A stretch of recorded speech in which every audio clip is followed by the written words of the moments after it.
Hello, good evening. Now this is a very happy topic, and that's why I said that hepatically yours, right? So if you remember, uh, say we always say, means if you love someone, we say that we love it heartily, you know. But size of the liver is much bigger, right? So why not to go for that hepatically? So that was the reason this is hepatically happy. Actually, very important topic, very interesting topic, and with so many concepts. All right. Uh, One small thing, and this is a clarification.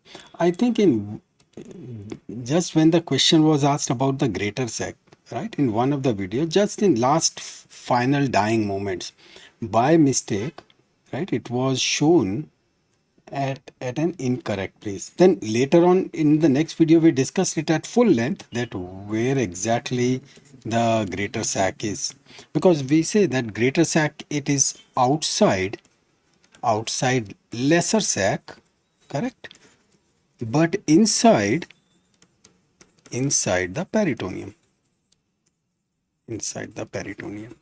So just a small clarification. Yeah, I checked it out. Yes, I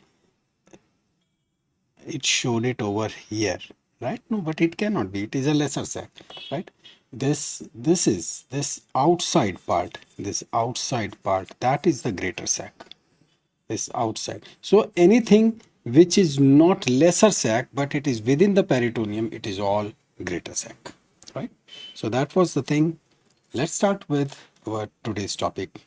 Huge topic, definitely, right? Telling right from the beginning, it's a big topic, but very nice. So here it is, right? Hepatically happy, and this is the liver. I mean, that's the position of the liver. What we really want to emphasize is, see, the margin, the ribs, right? That's the costal margin. It is almost hidden behind it.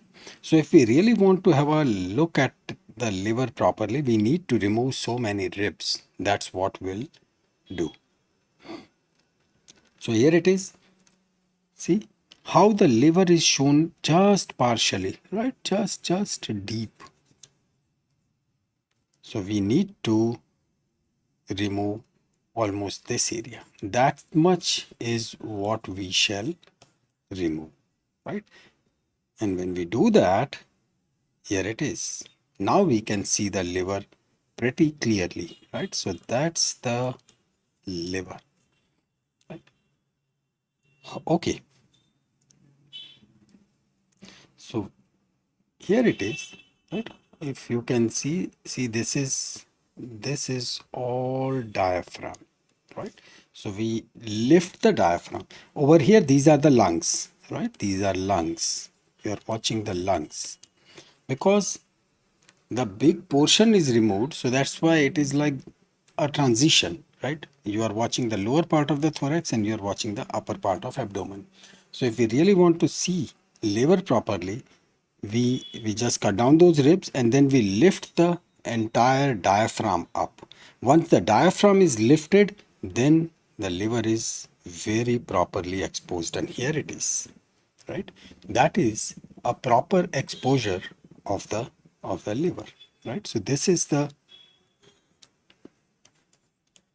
diaphragm, and underneath we are watching the liver.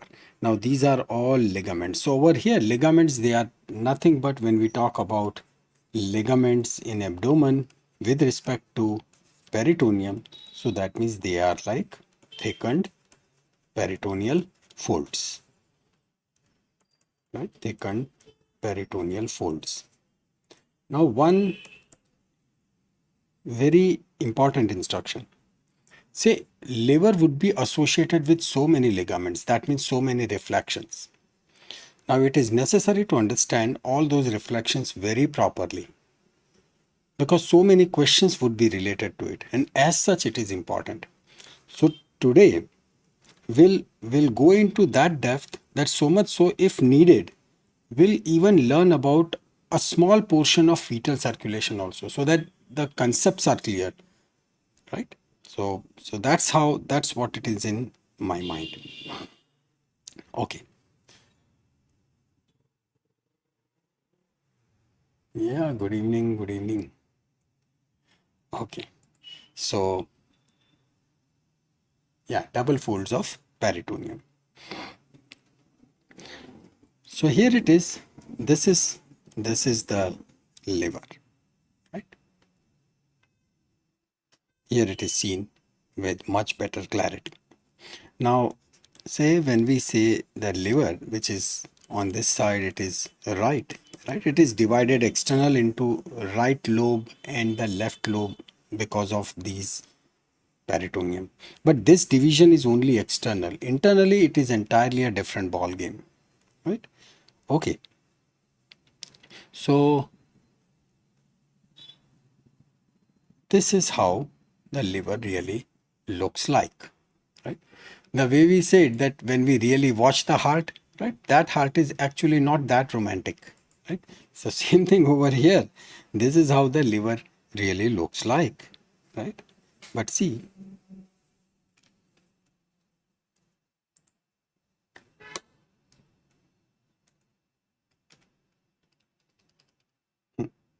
right? So this is the anterior view. Anterior view. Anterior view is pretty seedha sada, simple, right? This is the right, and this is the left lobe, right? Left lobe is smaller, right? Yeah.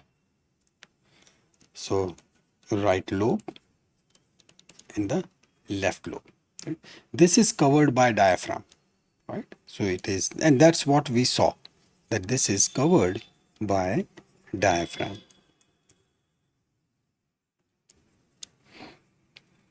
Now, if you see, the anterior surface is quite smooth, right? It is convex and smooth,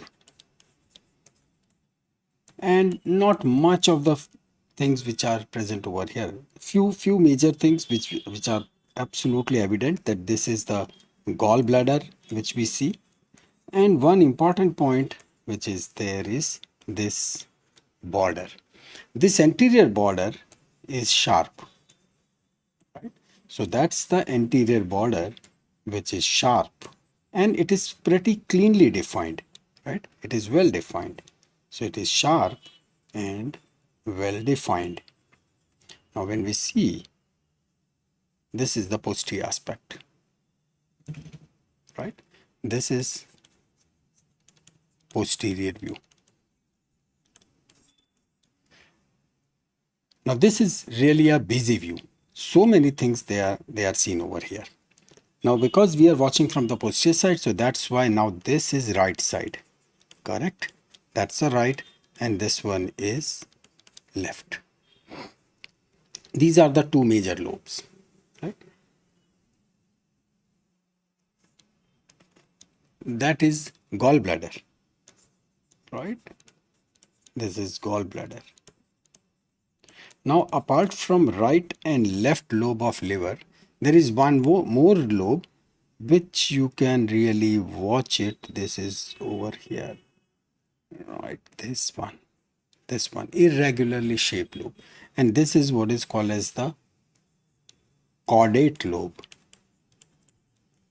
This is called as caudate lobe. Then this big vessel, this is inferior vena cava. Right? Don't worry, we'll be watching all these structures still in more detail. So this is inferior vena cava.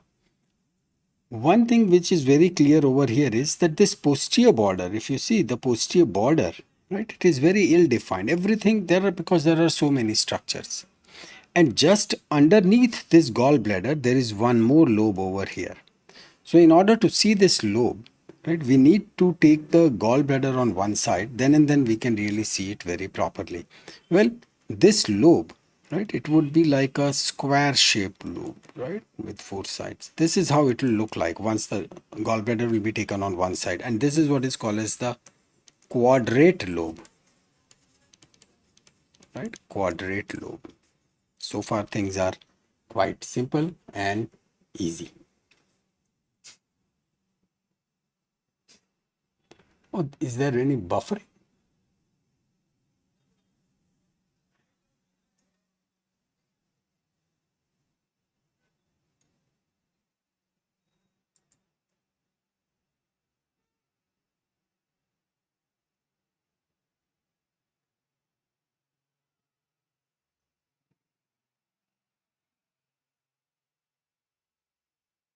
Just a minute.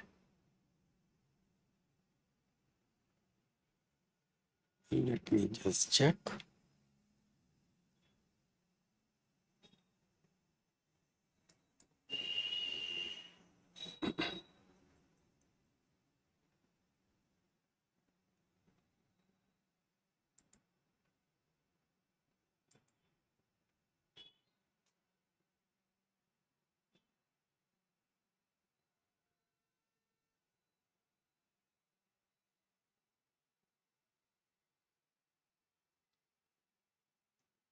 That's what I was wondering, because here also I just got a small message. Okay.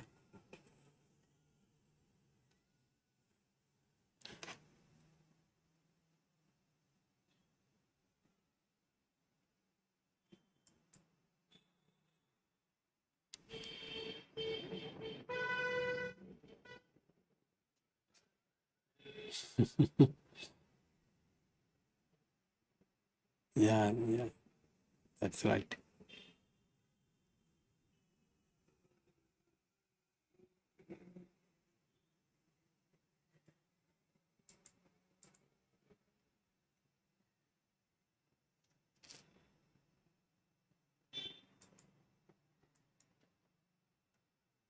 Mhm.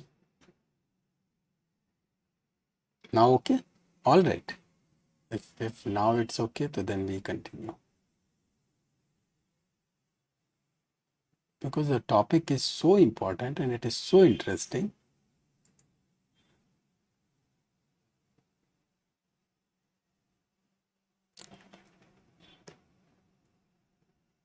If it is okay, we can start. Sir, white background.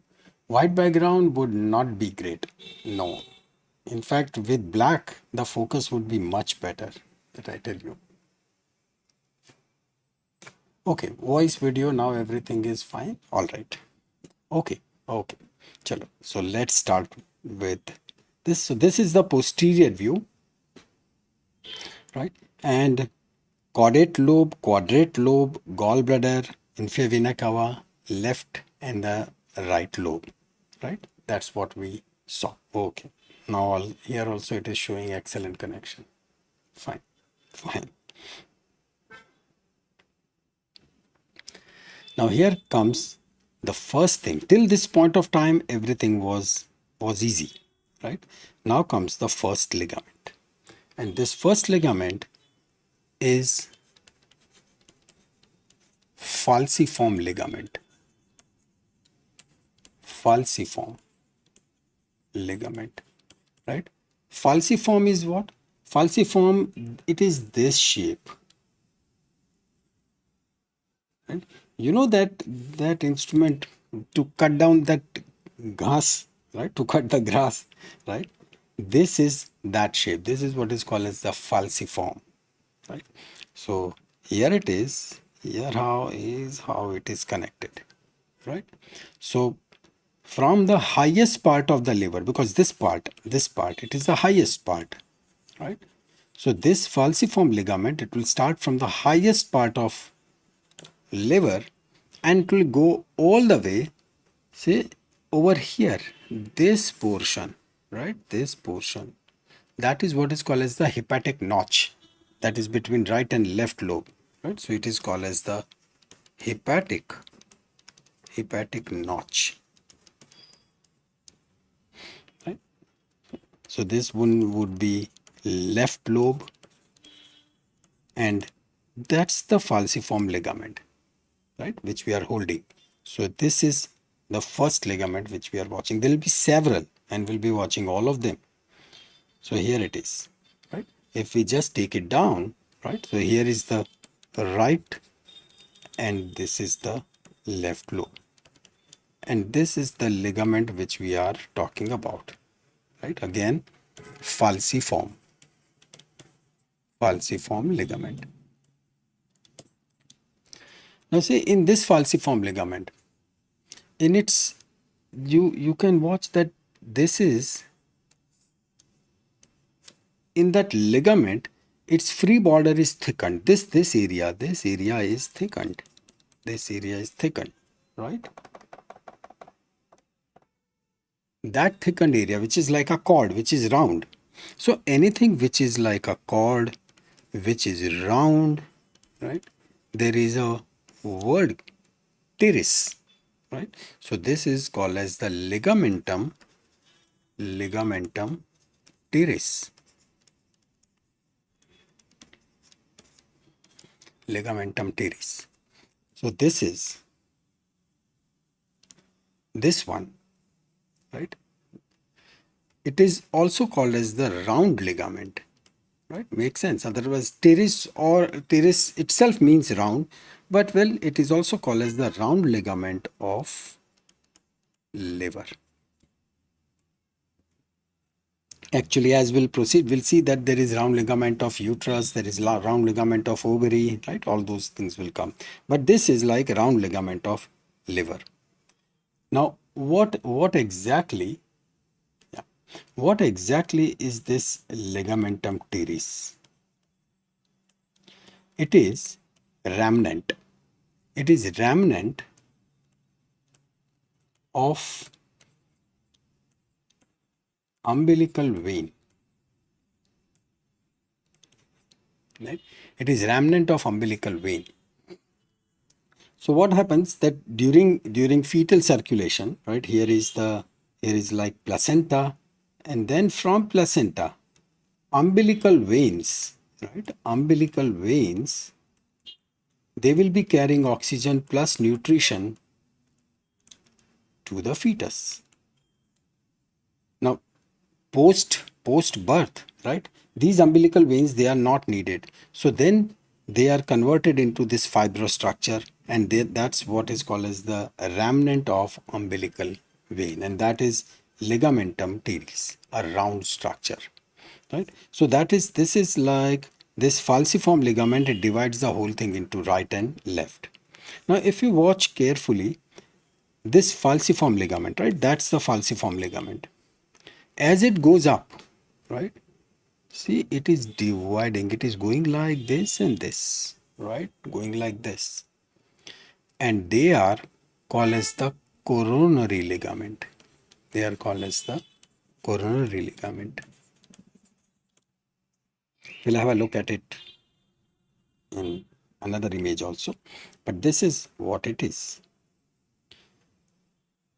Yeah, say if we put everything back, right,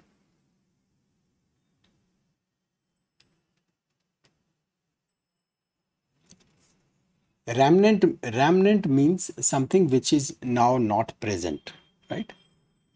Previously it was like there were veins, but now it is not there. So that vein, it collapses and then it gets converted. So remnant means like something which was there previously, now it is not there, right? So it's you can say that those remains of umbilical vein, that is what it is there, right? Ligamentum teres. That ligamentum venosum, yeah, it would come, but it is not at that point, it is higher, so it would come. Okay, now say once again we have put the anterior abdominal wall, right? So this is like anterior abdominal wall. So if you see that this falciform ligament, right, that is falciform ligament. So this falciform ligament, right, its anterior border, that is associated with anti-abdominal wall. So over here, because we wanted to see the liver properly, that's why we lifted it, right? But otherwise, if you put it back in its original state, so this is how it would really look like, right? So associated with anterior abdominal wall. See, right? When you even lift it, it will go all the way till umbilicus. It will go till umbilicus. And it makes sense. It makes sense. It has to go till umbilicus, right? Because through that umbilical cord, right, those umbilical veins, they were going from placenta and then they were going into the fetus, right? So that's why this particular ligament, it has to go till umbilicus, because then and then they can really carry that umbilical vein, है ना? Right? Okay, so that's how it really goes. See here, right? Quite good, right? That's the falciform, and this one is ligamentum teres, right? Also known as round ligament. And that's a left lobe, right? This is left lobe. Yeah. Now as we pull this, right? So this is a right lobe, and over here now we can see this thing with much better visualization. So this is how it is really splitting, right? This is actually going like this. It is splitting. So I'm just removing it so that you can keep. So that's our focus now, right? So it is going, and they are coronary ligament. See, right? So you can see that it is going. This is like a cut edge. That's like a cut edge, the top edge.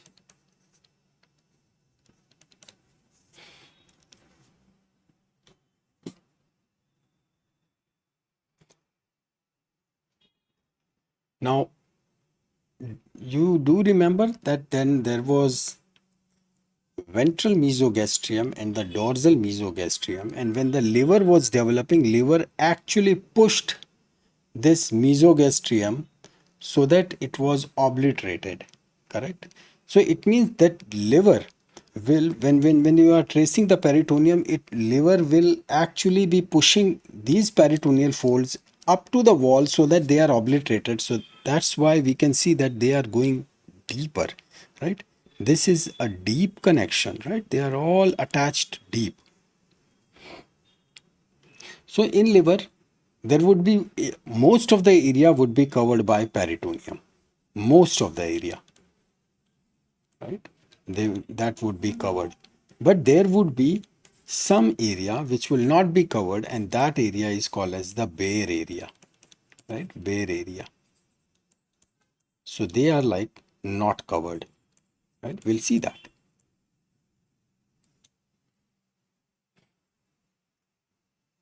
Yeah. So just a better visualization of coronary ligament over here and over here, right? So this is right, this is left, and coronary ligament. So we saw right coronary ligament, left coronary ligament, falciform ligament, and the ligamentum teres. This is what I was talking about. That this is a posterior view. Now watch very carefully. This is posterior view. Now in posterior view, everything is reversed, right? So at this junction over here, what we watch over here is falciform ligament, correct? Falciform ligament. This falciform ligament will be dividing into two parts. So that is the, now this is the left side, true? That's the left side. So here it would be left coronary ligament, right? And this one would be the right coronary ligament. Here it is called as the triangular ligament, right? So this is right. For triangular, I'm just writing like this, triangular ligament. And similarly on the opposite side over here also, you can see that that is a left triangular ligament. Okay. Now see, because liver is actually pushing the peritoneum, and finally when it will touch the wall, right, it literally split the peritoneum on both the sides. So the area which is in association with the wall, right, that would not be covered with peritoneum, and that is the area which is called as the bare area. So bare area would be a bit rough. So here it is, this dotted one, right? This one is the area which is not covered by peritoneum, and that is the bare area. Now see, this central portion is pretty busy. So many things are over there, right? One big vessel which we are watching over here, right? This one, that is inferior vena cava, IVC. So this bare area, it would get extended, because see, if the IVC is inferior vena cava is covering the liver, so even that would not be covered with the peritoneum, correct? So that much area would not be covered. So this is the entire portion. This one is the caudate lobe, right? That is the caudate lobe. So all the way this is covered, and it will go till the top. So this entire area, that is a bare area, right? Thank you. Thank you. Right. Now over here, because we have understood the ligaments, right? Now we focus on the central portion. Do remember this, and you have to remember this thing like a poem. Right? This is what is called as the Portahepatis. We'll see that. Portahepatis. Portahepatis has got three structures: hepatic artery, portal vein, and common bile duct. Do remember, right? And we'll see all the structures individually. So this is hepatic artery, right? We'll see that. Hepatic artery, portal vein, and bile duct. Actually common bile duct, but I'm just writing, okay, common bile duct. Now we have already discussed that why liver has got this dual supply, right? One supply which is carrying the oxygen, and second supply it is carrying what? It is carrying all the nutrients which has been absorbed by the GIT, correct? So this portal vein will be handling this, that is all the nutrients, and hepatic artery will be supplying the oxygen. They both will be going into the liver. Liver will process everything, and finally deoxygenated blood that will be coming out in the form of hepatic veins. Those hepatic veins, they will be draining into IVC. Will actually see this entire thing, right? Right lobe is red and left lobe is brownish. I don't know. He must be drinking alcohol only on one side. No idea. Right? No reason. This is like just at times it happens, right? Because these are all from cadavers. So once it is from cadaver, and this is brownish, so that means there must be no. That it would be incorrect if I say there was proper blood over there. No, just the decoloration, right? No scientific reason, or could be a fault of photographer. Okay, chalo. So let's see this right triangular ligament, right?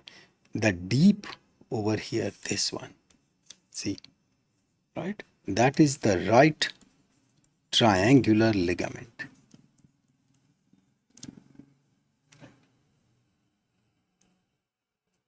And similarly, at the tip, this one is the left triangular ligament. So these triangular ligaments, they are at the end, left end and the right end, right? But obviously the right one is bigger, so that's why it is deep. This left is small, superficial, so that's why it can be seen it over here.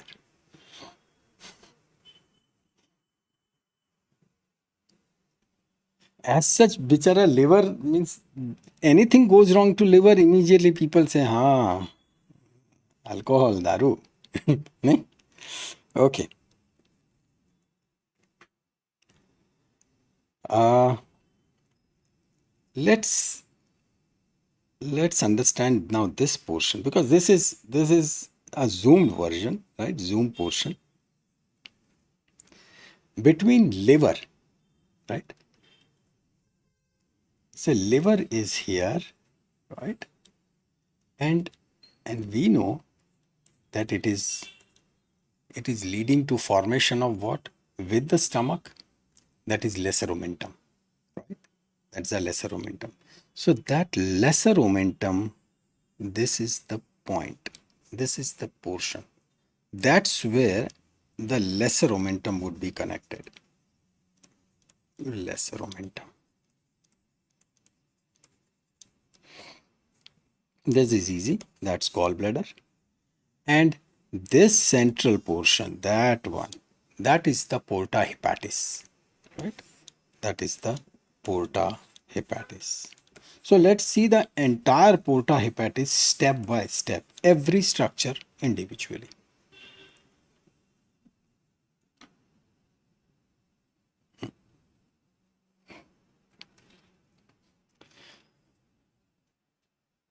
So this is another view, right? So just for the orientation, liver, that's the stomach, and between liver and stomach, right? You know that lesser omentum.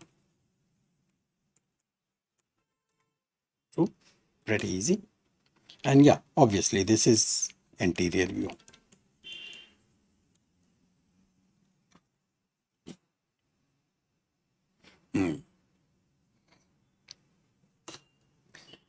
Now see, over here, right? They are all hepatic veins. Now we won't be able to see hepatic veins very clearly because they all are actually draining into the inferior vena cava. So even if we are taking the inferior vena cava on one side and we are watching few veins which are going into it, if we really want to have a look at those hepatic veins, we have to remove IVC. Then we'll be able to see it clearly, right? And just posterior view, right? So you know that. And this is the left lobe, this is the right lobe, right, which is more brownish, don't ask the reason, right? This is the caudate lobe, right? This is the caudate lobe, that is the gallbladder, and this is the quadrate lobe, right? Quadrate lobe, we are yet to see quadrate lobe because for that we have to remove the gallbladder. And this central portion, that is the porta hepatis, right? That is the porta hepatis.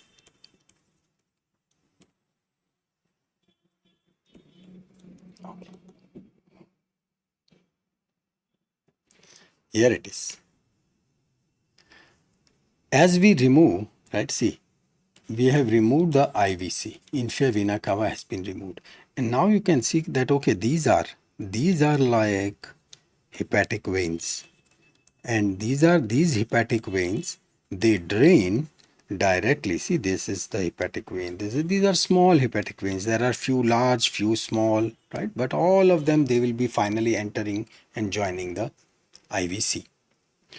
So the entire purpose is that in case of liver, right, that's why liver is so important. That portal vein would come, portal will carry whatever the kachra one have eaten or the nutritions it has one person has eaten. Everything, right? Whether it is nutrition or it is alcohol and whatever, right? Liver says ke chalo, it is like I have to process everything. But to keep the liver jinda, right, it will require oxygen. So hepatic artery will say ke I'll do that, right? Hepatic artery. So it will do that, right? But this is not bare area. This is the bare area, right? This is the bare area. This is not bare area. This is covered. So anyway, right? One has to be bit creative to think of कि ये color क्यों change है. Okay, coming back to this, hepatic artery which will be giving oxygen, portal vein which will be carrying all nutritions, and then in liver everything is processed. Once it is processed, what will form? It will form that bile, right? So that bile would be accumulating into the gallbladder, right? And then liver will be doing so many other processes, etc. And but finally, the deoxygenated blood it has to be sent back, and that is via hepatic veins. And these hepatic veins they will join the IVC, and IVC will put it into the circulation via heart, right? And things will continue. So that's the reason liver has got dual blood supply. Okay. Now here comes that ligament. One more ligament. It's time to add one more ligament. The ligament which we already know, this is like hepatic groove. So in hepatic groove, we see a round ligament, right? Round ligament. So we called it as ligamentum teres, and just which is like remnant or the remains of umbilical vein. Okay, so that is good. But as you trace it up, right, over here, there is ligamentum venosum, right? This is ligamentum venosum. So that is over here. Now this ligamentum venosum is also remain or remnant of something. And that is, it is a remnant of ductus venosus, right? So it is the remnant of ductus venosus. I'm just asking, uh, are you comfortable with umbilical veins, umbilical arteries, ductus venosus, right? Because otherwise I'll keep on speaking, but it won't make actual sense that why those things, those ligamentum venosum, etc., these ductus venosus, what are they doing into liver? Why for the first place they should be even over here? So I don't mind spending 5 minutes for proper fetal circulation so that you know that why these structures they are sitting over here, because there is a very fantastic reason that this ductus venosus or the ligamentum teres they are sitting over here. And let's take the review. If you wish, yes, I can just deviate from the topic for 2-3 minutes and take the entire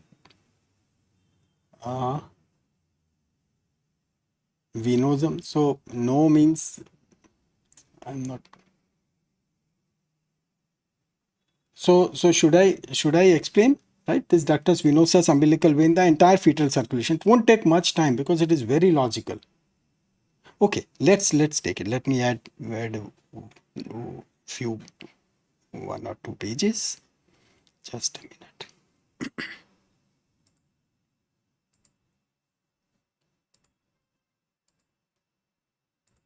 Will require 2 pages. Okay. All right.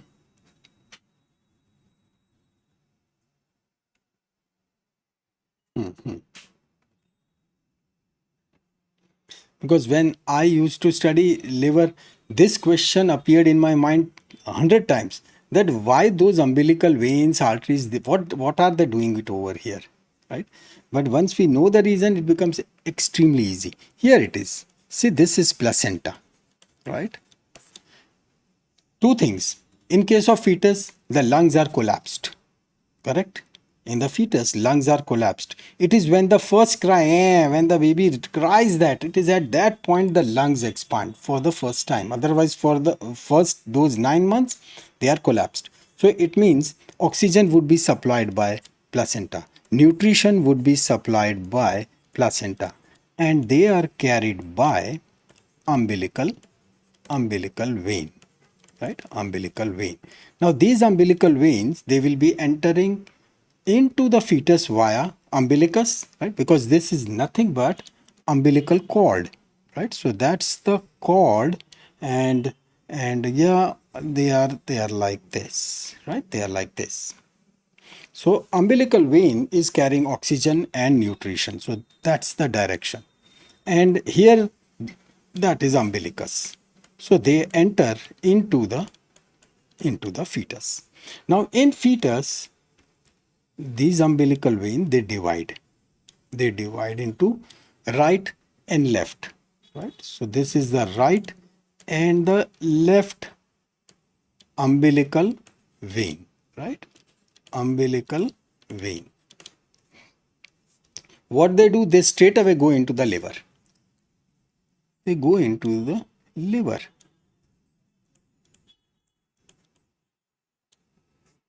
Now this is with oxygen and nutrition, and liver will process it, right? And will come out with the blood which is having very less oxygen, and it will come out via hepatic veins. This is normal. And these hepatic veins, they will be landing into inferior vena cava. Nothing new. But then the placenta will tell that, "Arey liver, what have you done?" Right? You ate away all the oxygen. So this is not fair, right? We need to give some oxygen to rest of the body also. Otherwise, if this is happening, then liver has consumed entire oxygen, bas khatam. Then whatever the blood which is coming out, it is deoxygenated. So there has to be a bypass, right? And here comes the first bypass. From left umbilical vein, right, there is a bypass and it goes into the IVC, inferior vena cava. And this thing is called as the ductus venosus. It is ductus venosus.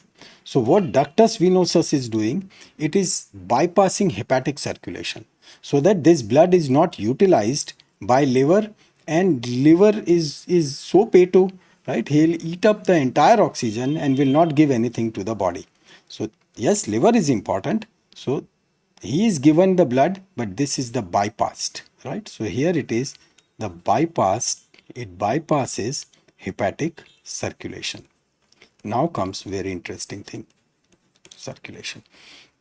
From IVC, we know this, that from here onwards things are pretty easy. Okay, so from here it will go to right atrium, right? And then superior vena cava will also join to right atrium, right? And from right atrium, it will go to right ventricle. But stop, right?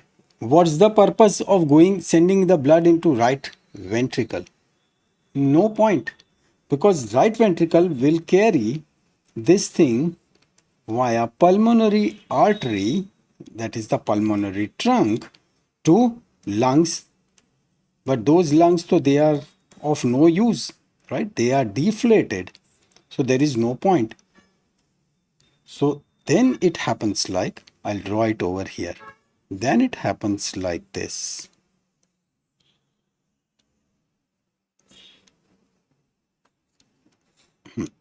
Right? This is right atrium. This is left atrium. This is right ventricle. This is left ventricle.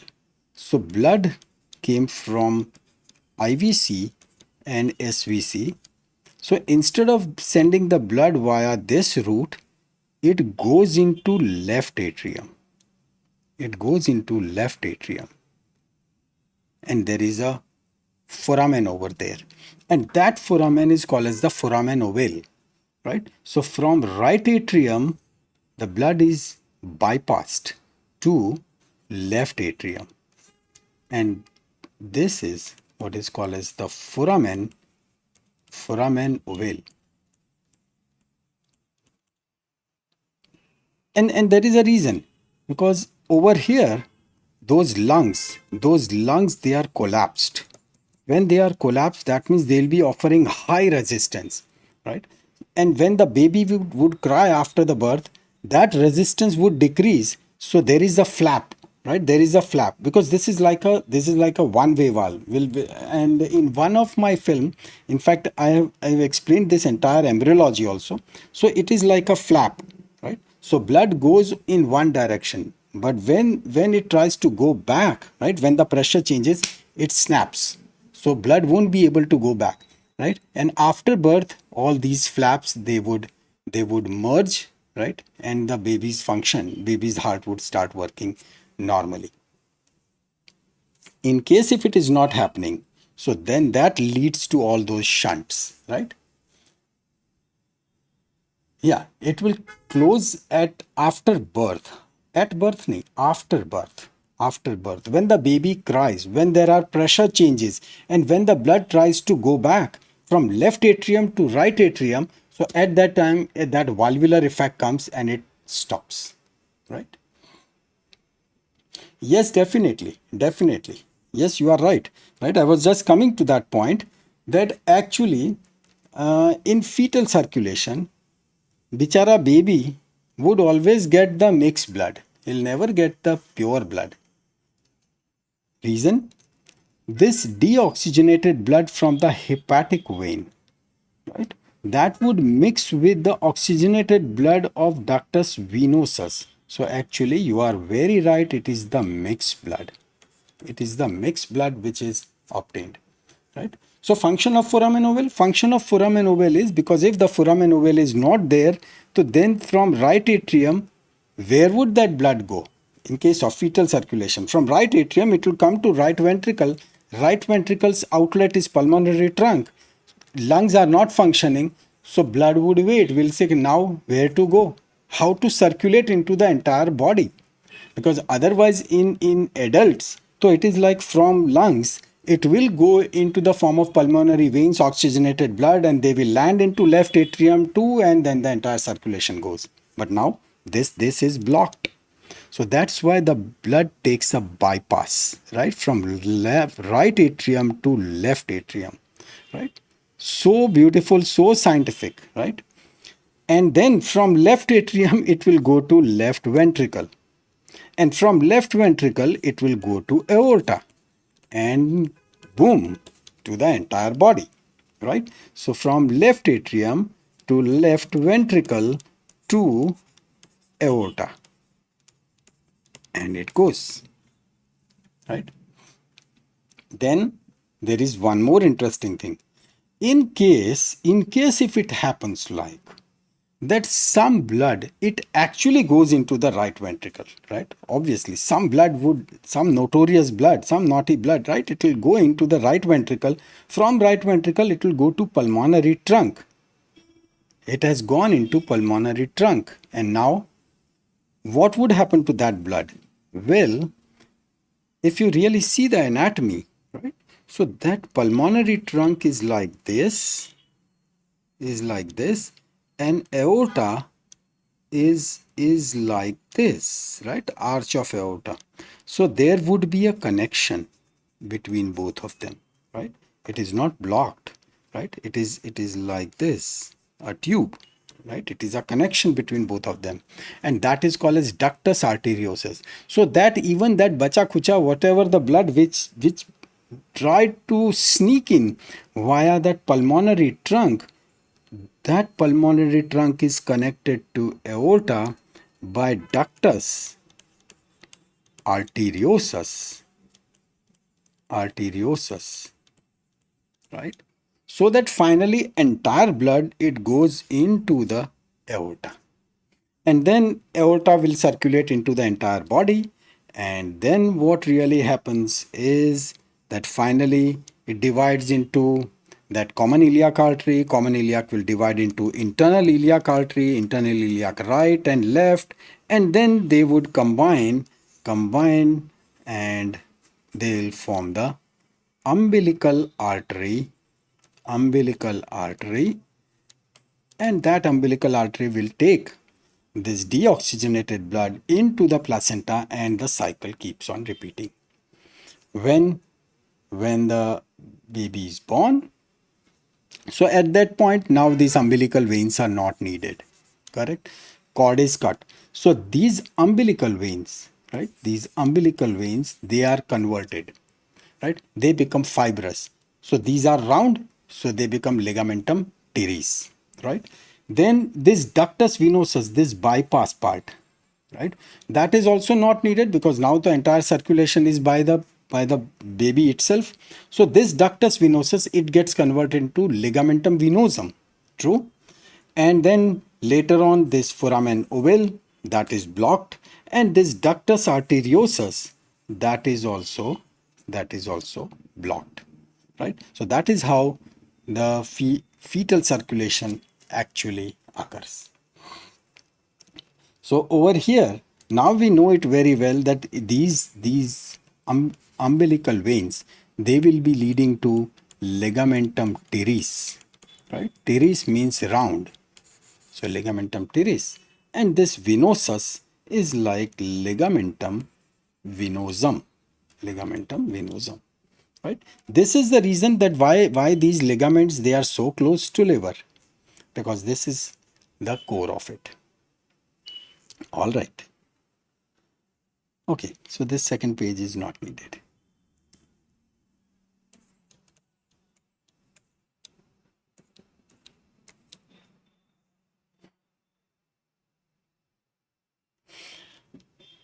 So that's the left lobe, right? That's the right lobe. And this top one is a caudate lobe, right? We know that. Yeah, caudate lobe, right? This one.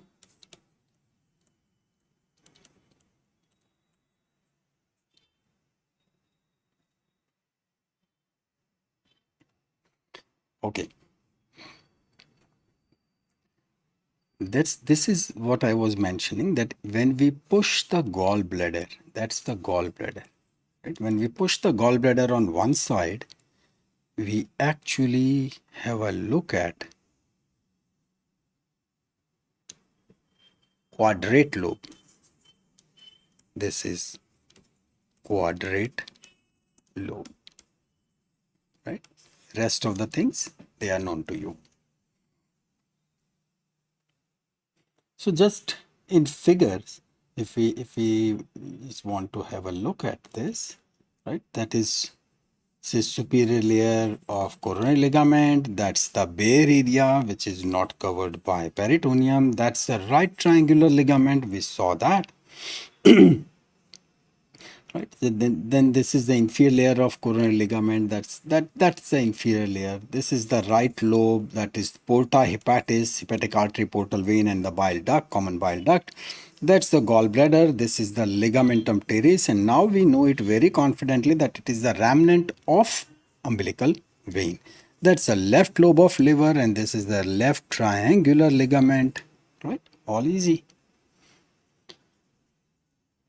From the side, this is diaphragm, and this is the falciform ligament, right? The front one, that's anterior abdominal wall. That's what we talked about, that falciform ligament, right? Anterior abdominal wall.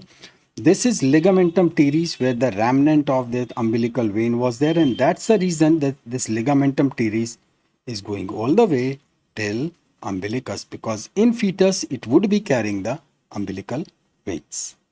Right?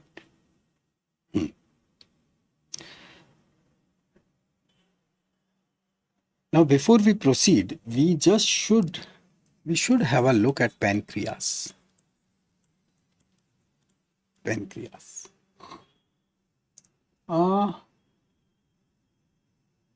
Please explain. Which part? Which part are you asking for? I'm not getting it. Those ligaments? Are you talking about ligaments of liver? If it is about ligaments of liver, we'll revise it at the end, right? We'll definitely revise it at the end, right? Because still there are very interesting things coming up. So if it is about ligaments, and during ligaments, we'll talk about all these remnants also, right? Okay. So pancreas, it is endocrine plus it is exocrine, right? It has got both the functions. It has got endocrine function in the form of insulin. It has got exocrine function because of those pancreatic juices. Here is the spleen. Now, as such, spleen has got nothing to do with GIT. But, well, there are peritoneal reflections, so that's why we'll be covering spleen today, right? This one is liver, correct? And this is a C loop of duodenum. And it is in this C loop, it is in this C loop of duodenum where in between we see the pancreas, right? So that's the pancreas. That's the pancreas. And in this pancreas, everything would start that this portion is called as the head, right? This portion, it is, I'll just write U. U is uncinate process, right? It is uncinate process.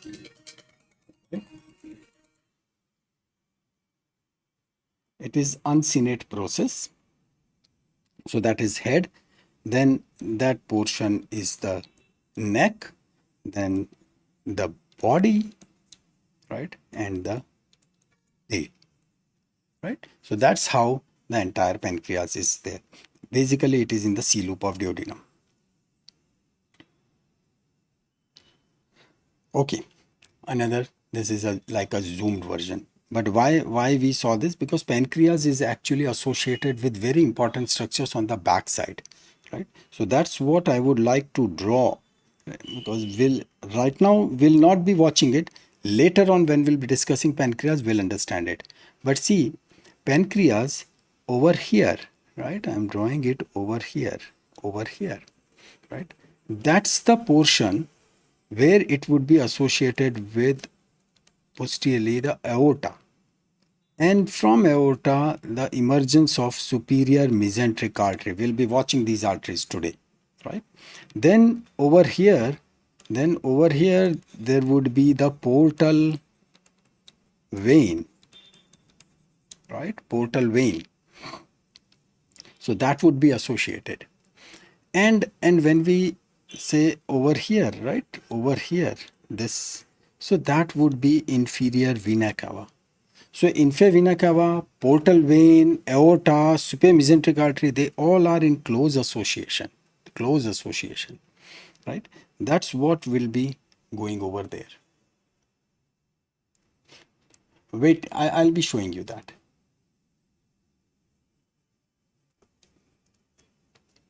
Right? I'll show you that. Okay. So this is pancreas, right?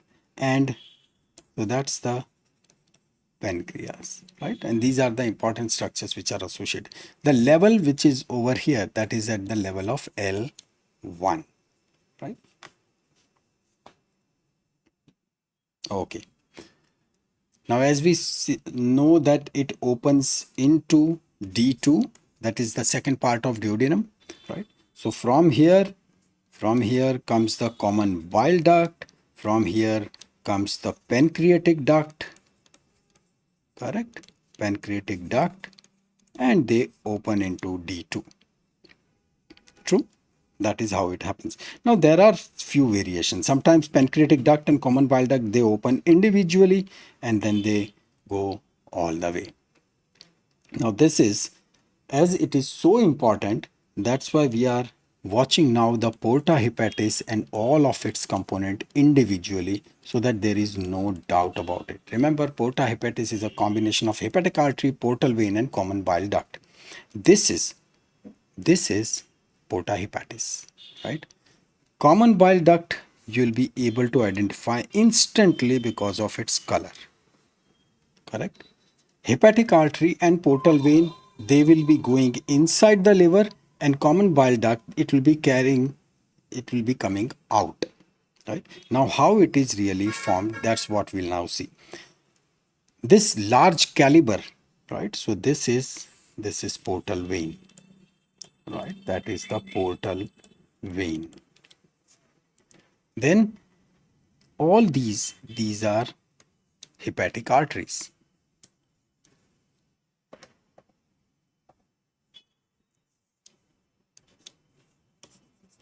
right? These are hepatic arteries. So hepatic artery, portal vein, in the common bile duct. Now let's remove this portal vein, because then and then we can really see that how this bile duct, right, common bile duct is created.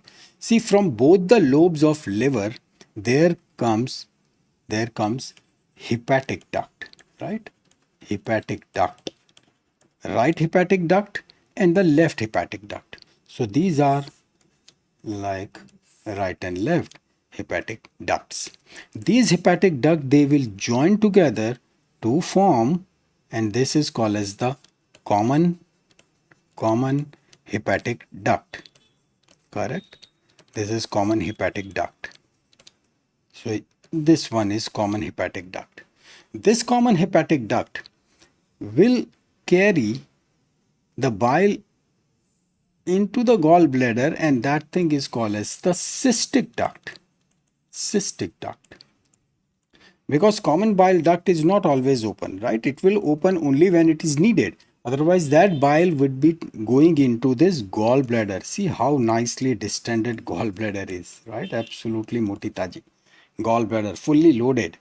The function of gallbladder is it is not only storage but 50 times concentration. It concentrates the bile 50 times. So there is storage plus the concentration. And when needed, via cystic duct, it will go into the common bile duct, right? Or the CBD, in short CBD. So that's how this is really arranged. Okay, right?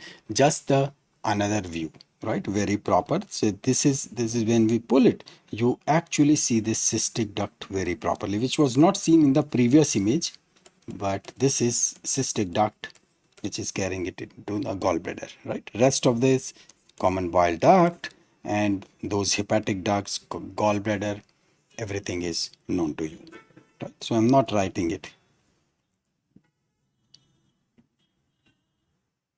Yeah. See, this is gallbladder, right? This one is stomach, correct? That is stomach. So this top portion is liver, right? And in between there is lesser omentum, right? So in order to see this thing, right? So that is the lesser omentum.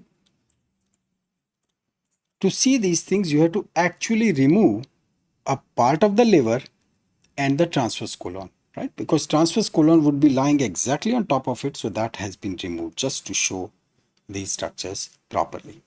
Now, say this is stomach, correct? That is stomach.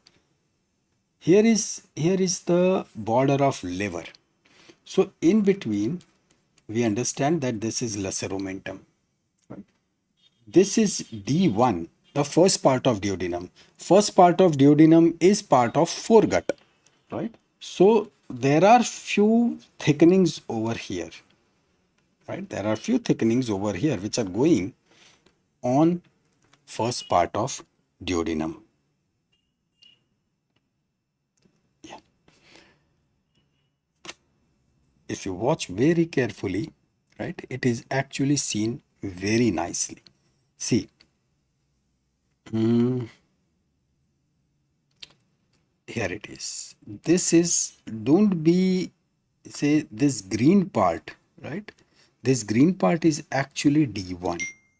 This is actually D1, first part of duodenum, right? It has been bit discolored because of that nearby gallbladder.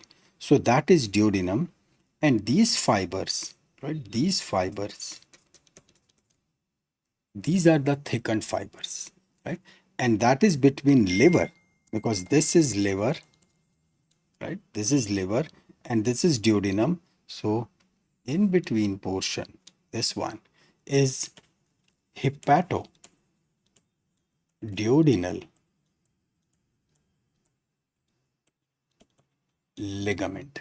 That is hepatoduodenal ligament, which is actually the thickened part of the lesser omentum, right? This is lesser omentum, lesser omentum. So we saw it over here, right? We saw it over here. Let's say this is lesser omentum, this is lesser omentum, and this is the thickened part. So that is hepatoduodenal ligament, right? And say when the lesser omentum ends, so it ends in that epiploic foramen. So here is that epiploic foramen. So actually epiploic foramen is near hepatoduodenal ligament. It is on the edge of hepatoduodenal, right? So that is epiploic foramen. And it is via this epiploic foramen we can enter into the lesser sac. The lesser sac which is just behind the stomach, right? Okay. Now here is the full view. When we remove this hepatoduodenal ligament, right? So I'm just writing hepatoduodenal ligament, right? When it is removed. When you remove it, you find that common bile duct is just into this, just behind it. And this is the CBD. This is common bile duct. So this common bile duct will be embedded in the head of pancreas, because from there it will be going into the second part of duodenum. Now don't confuse, right? Over here what has been done is that in order to show this thing properly, the duodenum has been lifted and it has been taken on one side. Actually the duodenum would be like this, correct? It would be like this, but just to show, this is how the duodenum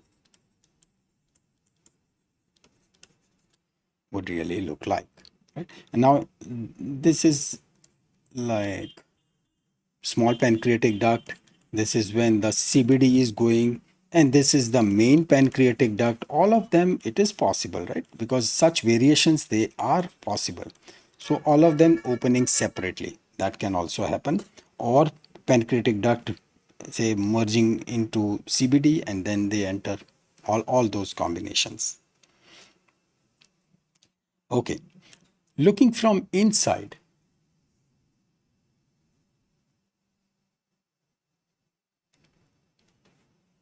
okay, it is still, I'll just show. Okay.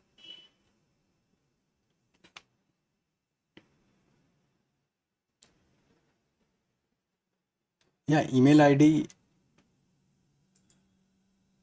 you have already written, Devanshi has written, so I just permitted. So now you'll be able to see. Yeah, khate pite kha. Okay, so these are the bulges. These are all the, say, mucosal folds. But watch for this, right? That point. Now I'll remove it. See, zoom. This one is the opening of pancreatic duct, right? Pancreatic duct and CBD, right? CBD and pancreatic duct.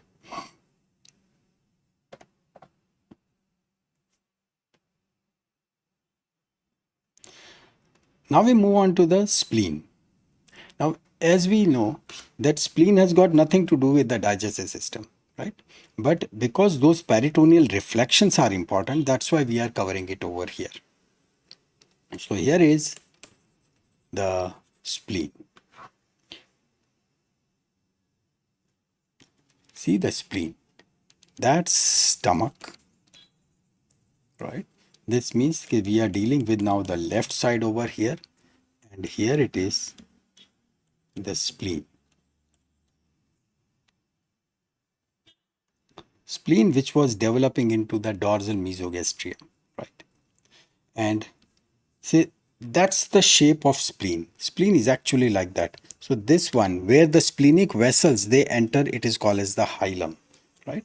So this one is splenic hilum. So vessels, right? Obviously splenic vessels, right? They enter here.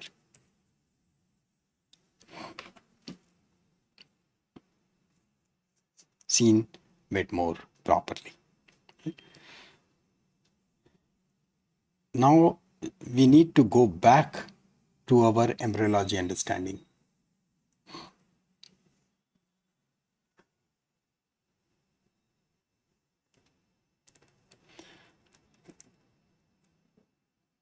We need to go back to our that original understanding, that is in embryology, right? When the stomach was there, that is the foregut, right, which was there, and then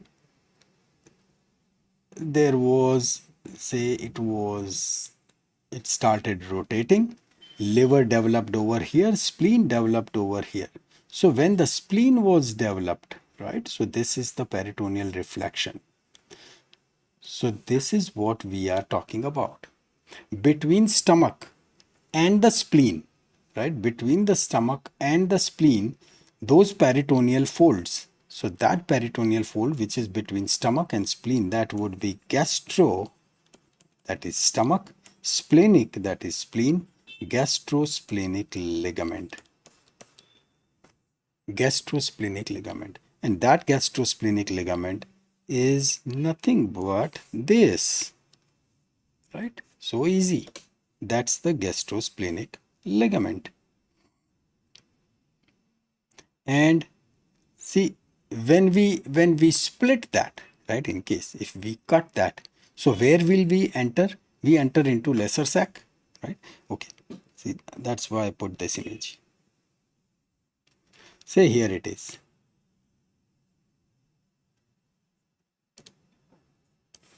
This one is gastrosplenic ligament. When we cut this, right? When we cut this, will be entering into lesser sac, right? Because lesser sac, that's how the lesser sac was formed, right? How the lesser sac was formed, this liver started becoming bigger, right? And then this was all liver, and then here it was the lesser sac. This lesser sac which was just behind the stomach, this is posterior, right? So when we cut this and we try to enter, so yes, we shall be landing into the lesser sac, right? And one more thing, because we are just over here, so we just understand it, and that is that there would be kidney will be over here posteriorly. So this ligament, this one, right, that would be between spleen and kidney. Spleen is also called as the lino, right? So it would be the lino-renal ligament, right? Or you can say spleno-renal ligament, spleno-renal ligament. We'll just look at it, but this is because we were explaining it in figure, that's why I said. So this will be like a lino-renal ligament, and this one is gastrosplenic ligament, and when we cut it, we actually enter into the lesser sac, right? So here it is. This is what it is. That when we cut it, right, we put a nick, and here it is entry into the lesser sac. Right, good. Okay.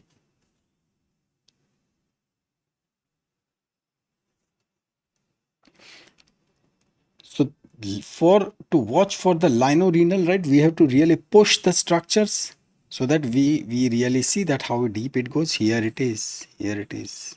That's the lino-renal. Lino-renal. In case if you got any doubt on lino-renal, just hang on, right? We are just coming to one image which will make things absolutely fine. Yeah. Say here it is. See, pancreas is posterior, right? So this is the tail of pancreas, right? Tail of pancreas. From the texture itself, you can make it out. And this tail of pancreas, right? That's where the spleen is. True. See, here it is, right? Few very nice concepts. From the side, right? So this one would be stomach, right? This one would be, say this is liver, that's the stomach, right? And here it is the spleen, right? And in between that one is gastrosplenic, right? So that is gastrosplenic ligament. Gastrosplenic ligament. And when we go down, right? So from stomach all the way, this would be going into the form of, say, this greater omentum, right? This one would be the greater omentum as it will go down, right? And these are all colon, right? Splenic flexure, because this is the spleen side, so it has to be the splenic flexure, right? Splenic flexure. So into bracket colon. And from here, it'll go towards the descending colon.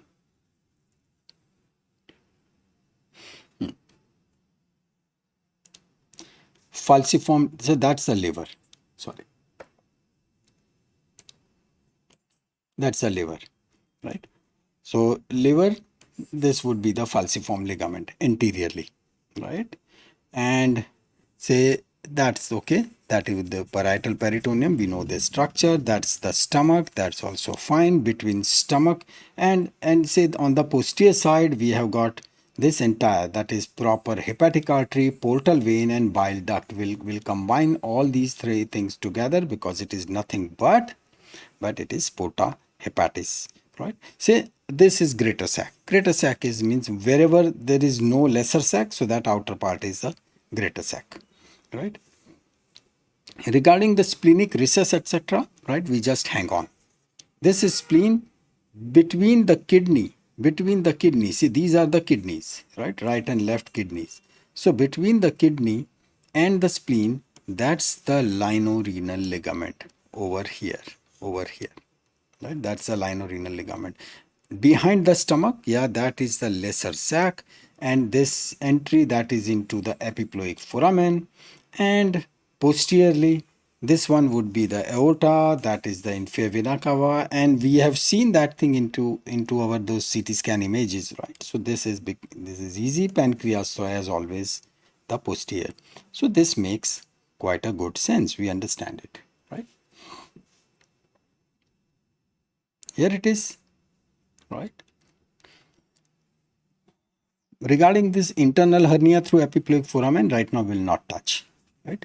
Stomach, behind it is the lesser sac, right? Then there is lesser omentum. That is, lesser omentum is between stomach and the liver. So this portion would be the liver, true. Pancreas is behind, yes. And then these are the layers of greater omentum, very right. This is the transverse colon, and that's why this is the transverse mesocolon, makes sense, right? Okay. Now parallelly, we are now watching, it will take just 10 minutes, but we'll be covering very good ground. These are the blood vessels, right? These are the blood vessels. The first important blood vessel, say this big one, right? From Khate Pite Ghar, this is aorta, right?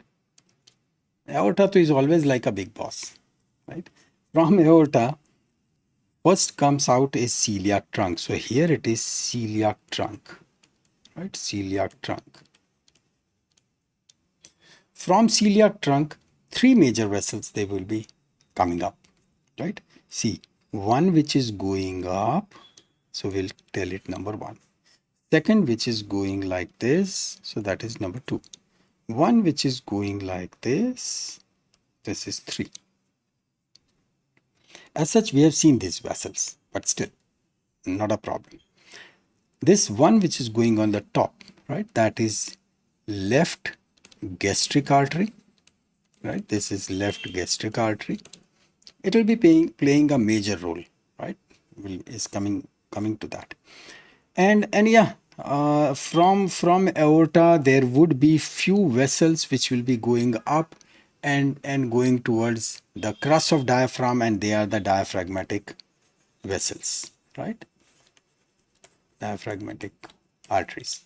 But let's keep them aside, right? Right now we are focusing on that main celiac trunk. Okay. The second one, which is dividing into and going into the liver, so that has to be common hepatic artery, correct? So that is common hepatic artery. And one which is going on the left side and which is highly tortuous, so that is none other than the splenic artery. So far this much ground is completely clean, right? So celiac trunk, from aorta to celiac trunk, left gastric, common hepatic, and the splenic artery. And yeah, this would be the abdominal aorta, obviously. Now dealing with this splenic first. See, this is the splenic artery, tortuous, right? This is tortuous. So it is tortuous splenic artery. Splenic artery. And it will be going into, right? This is spleen. This is spleen. It will be going into the hilum, right? So that's the hilum. It will be going into the hilum of spleen. And see how tortuous it is. Actually it is so tortuous, right? See, that's the course. See, right? Very nicely seen. And this one is pancreas. See how closely it is associated with it, right? That is tortuous splenic artery. Yeah. Seen still better. Now see, this time our focus is on this is common hepatic, right? Common hepatic. It is common. You got it. Common hepatic artery, right? And this one is celiac trunk. This one is splenic artery, right? This one is splenic. We are interested in this. See, it is dividing into two parts, right? So that one which is going above, right? It is hepatic artery. This is hepatic artery. This one. And another one which is going down, right? This big one, this one. It is gastroduodenal artery. Now these are the arteries which will be playing a role for that that circulation around the stomach, right? And see how big this one, right, which is seen. This is portal vein. Portal vein. And this hepatic artery, portal vein, and this green one, right, you just can't miss. This is CBD. So this is actually, if I draw it like this one, that's the Portahepatis, right? That's what will be forming the Portahepatis. Now things are pretty neat, right? So this is the celiac trunk. This is the celiac trunk, right? And yes, this one which is going up, right? That is left gastric. So left gastric artery, that is 1. This is common hepatic artery 2, splenic artery 3, common hepatic dividing into gastroduodenal and the hepatic artery. That hepatic artery will be going for the Portahepatis, and this gastroduodenal will be following further. See, it is going down, down, down. Yes, it will be playing important role, right? Let's see it further.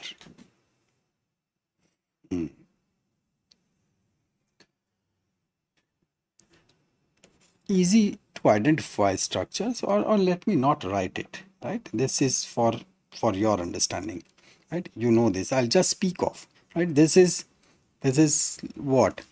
Hepatic artery, because we said that portal vein has got a bigger caliber, right? And this is like left, that is the right, and this is the hepatic artery, right? So that's the hepatic artery. Because we are watching from the posterior side, so that's why this side is left and this side is right, right? So not to confuse. True. I'll erase this.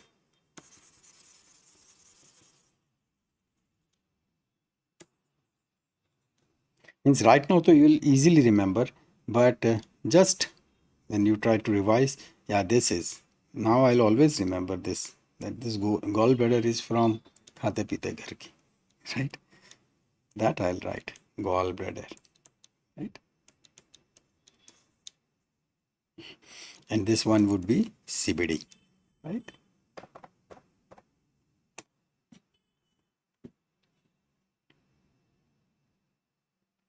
All right.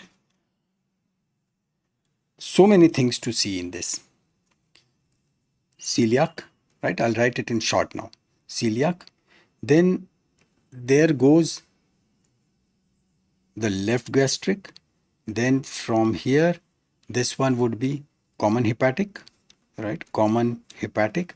This one would be splenic, right? All are arteries, so I'm not writing A, right? Then this would be dividing into two parts. One would be the hepatic artery, which will be forming Portahepatis, and this one which was going down was gastroduodenal artery, right? This gastroduodenal artery, right, it is now going down and it is giving a branch, right? That branch is right gastroepiploic, right? Right gastroepiploic. I'll draw a schematic diagram. So it is right gastroepiploic artery, and then over there it gives one more, and that is pancreaticoduodenal, right? And in fact, we'll see this pancreaticoduodenal.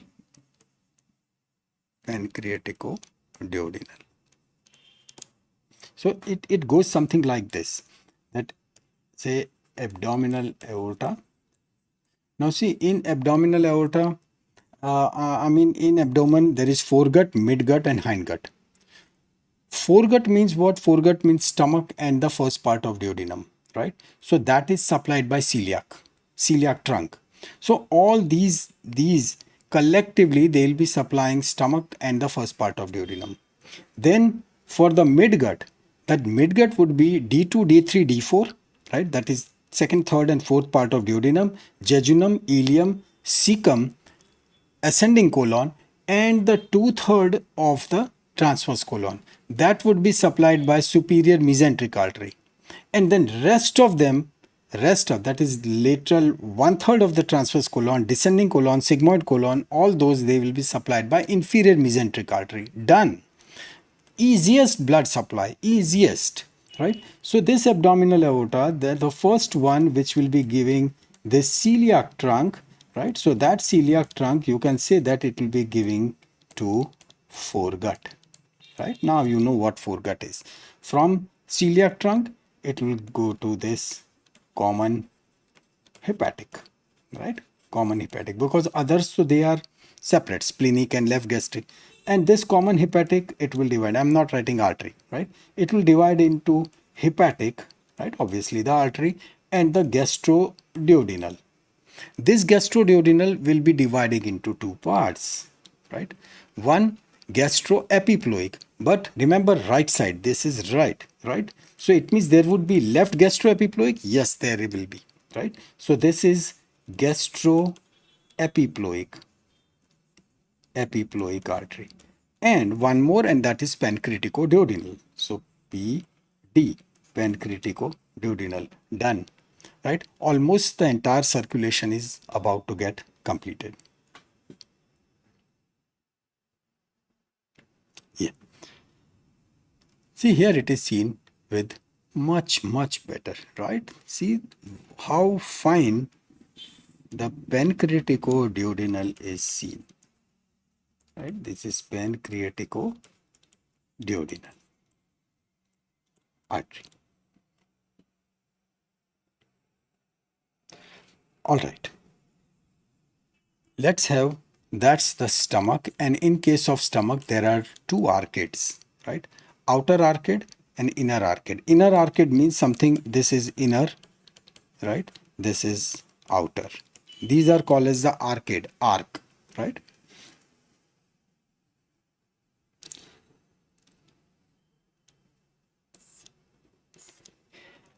Epiploic, I have to find out.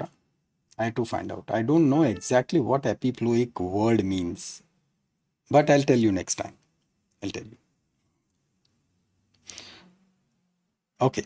So this is like, no, this color is not seen clearly.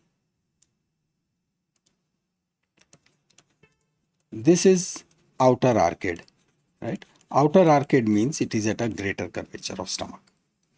So from here, right, there comes left gastroepiploic, right? We were talking about right gastroepiploic. We discussed it.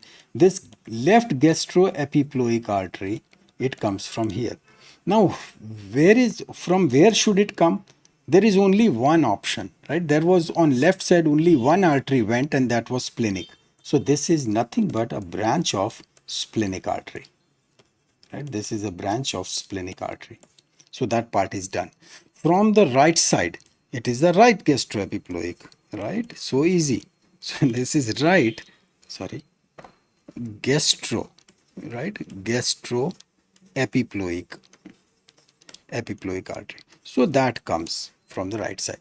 That is a branch of gastroduodenal, right? So we'll just write branch of GD, right? Gastroduodenal artery.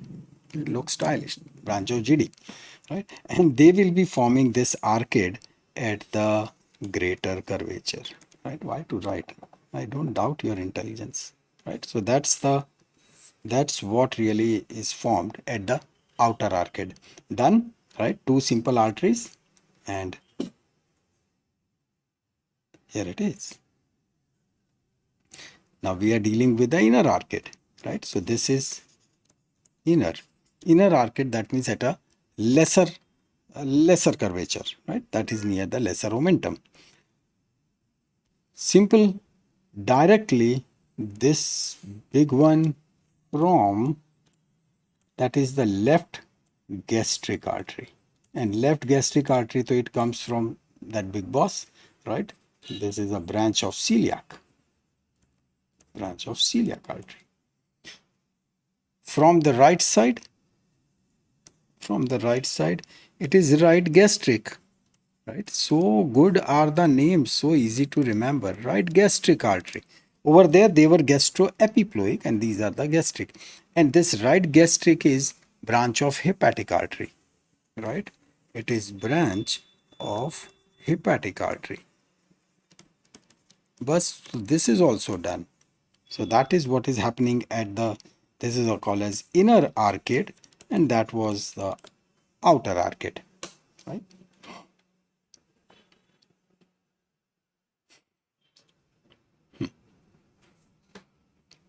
So that's pancreas, right? That's the pancreas. Now we are watching just last one, and that is superior mesenteric artery, the easiest one.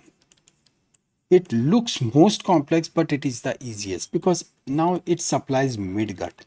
Because it is supplying midgut, that means it will be giving artery to D2, D3, D4. It will be giving artery to jejunum and ileum, and it will be giving arteries to that colon. That is the ascending colon and 2/3 of the transverse colon, right? All right, that is good. Chalo, you saved my time, right? So epi is towards periphery, okay, and ploic refers to omentum. So towards the periphery of the omentum. Good one. All right. So this is a foramen which is towards the periphery of the omentum. Thank you. So here is the pancreas, right? And just underneath the pancreas, because what happens is that, say this one is celiac trunk, correct? And there goes the common hepatic artery, and then there was the splenic which was going in opposite direction, right? The thing which is coming out over here, that is superior mesenteric artery. Superior mesenteric artery, and the aorta is there right in front of the aorta, right? It dips, right? Just behind this pancreas, and this is superior mesenteric artery.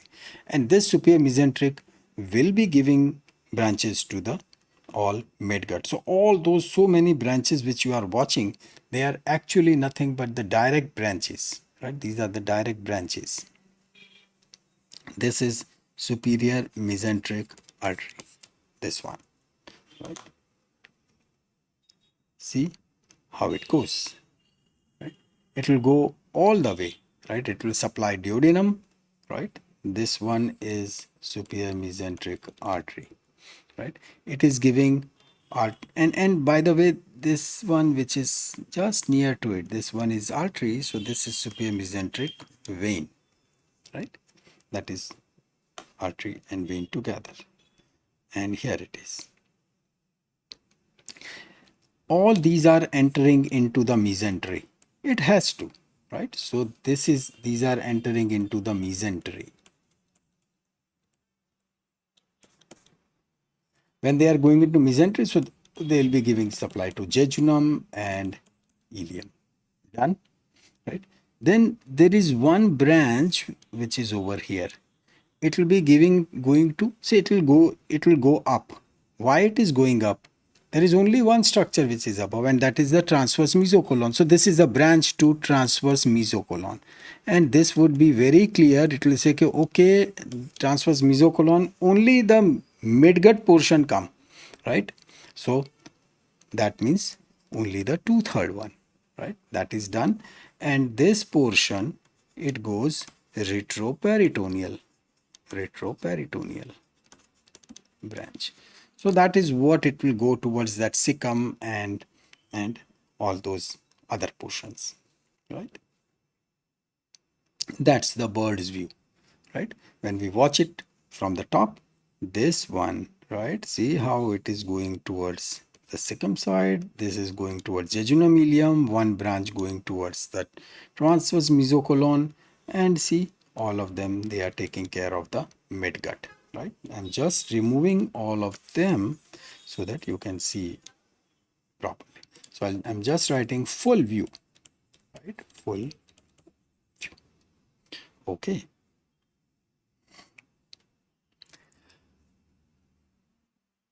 So as we were talking about, that in case of, say, abdomen, right? That's what we understand, that there was ventral mesogastrium, right? And there was dorsal mesogastrium. From ventral mesogastrium, lesser omentum was formed, right? In lesser omentum, we saw that hepatoduodenal ligament, right? And the hepatogastric ligament.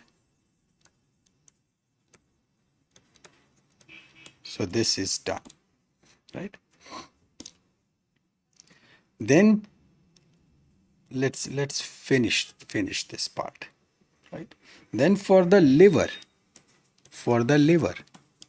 what we saw, there were coronary ligaments, right? Those coronary ligaments, and they were like right and left side, and then they were ending up into triangular ligament, right? On both the sides. Coronary was going like this and this, and triangular ligament. And then there was, say, big one, that was that falciform ligament, that Gunda ligament, right? Because he was holding this weapon. So big one. And there was just the border, that was the round ligament, right? Round ligament, aka also known as ligamentum teres, right? Ligamentum teres, which is like a remnant of umbilical vein, correct? And then on top, there was the ductus venosus, right? Ductus venosus, which was like a bypass. But well, he has done his good work, and now his avshesh, right? They are over here. So it is now ligamentum venosum, right? So that is done. So liver part is complete. Moving on to our dorsal mesogastrium, right? In dorsal mesogastrium, what's important? That was that greater omentum, right? Big one, because that was it developing from it.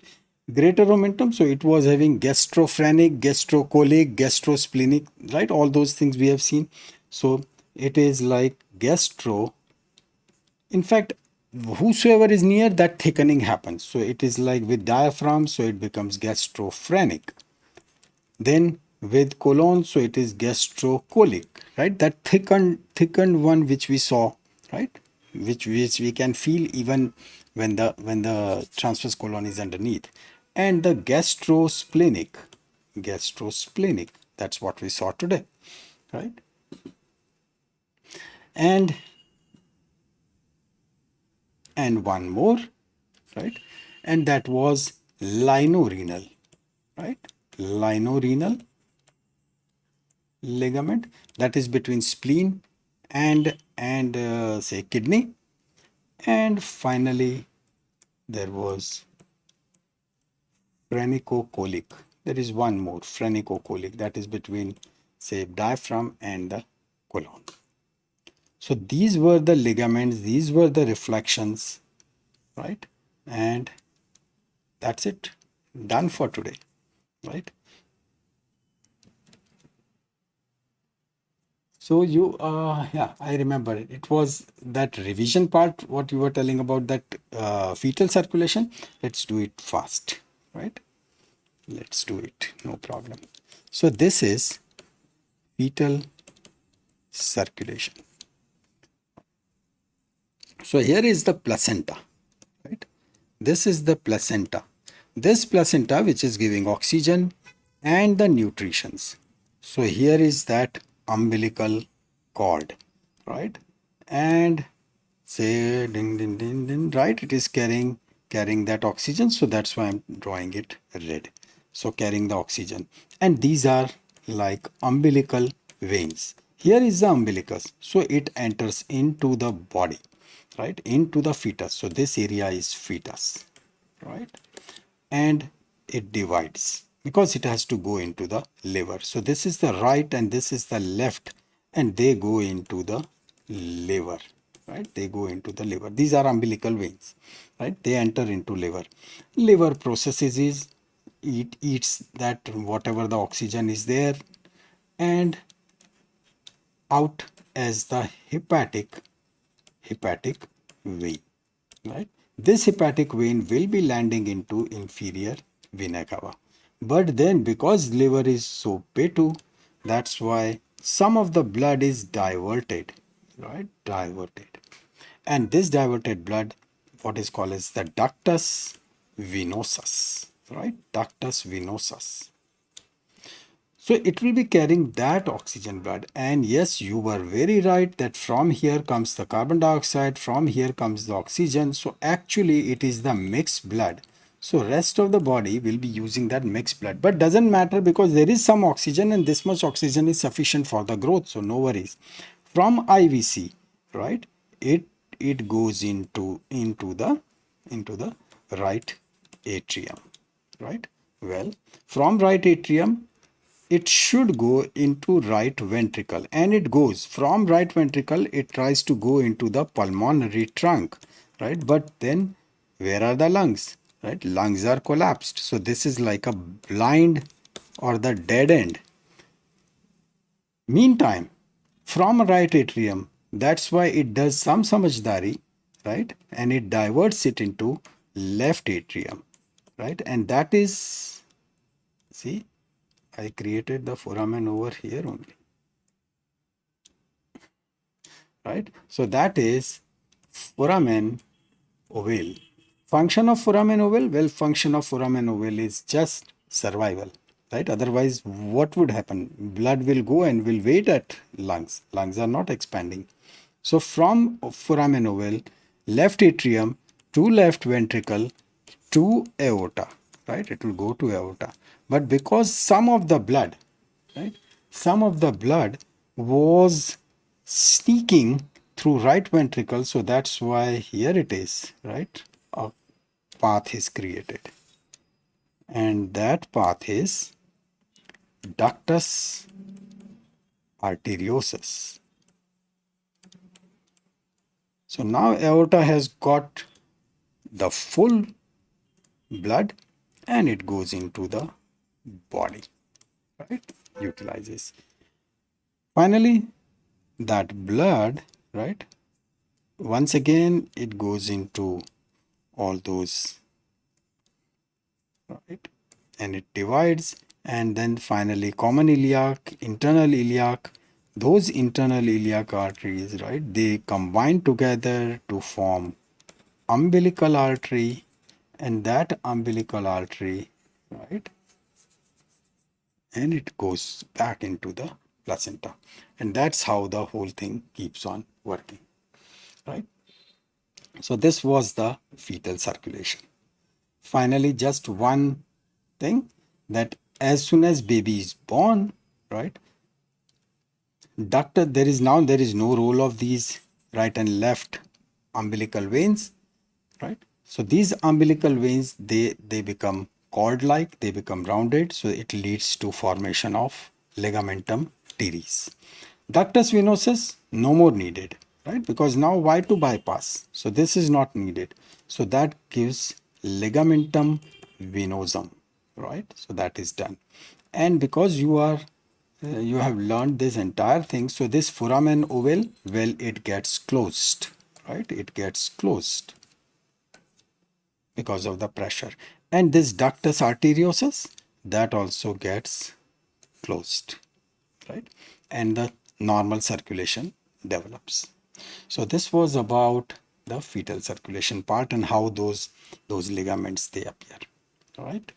Thank you so much for your patience. And it's like even I enjoy talking to you. Thank you and bye bye. We meet tomorrow.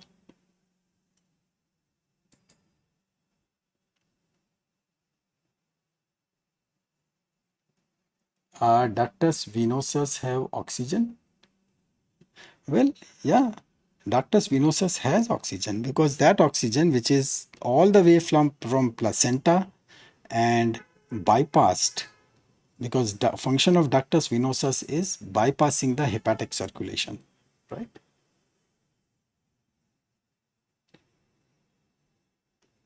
All right. Thank you so much. See you tomorrow.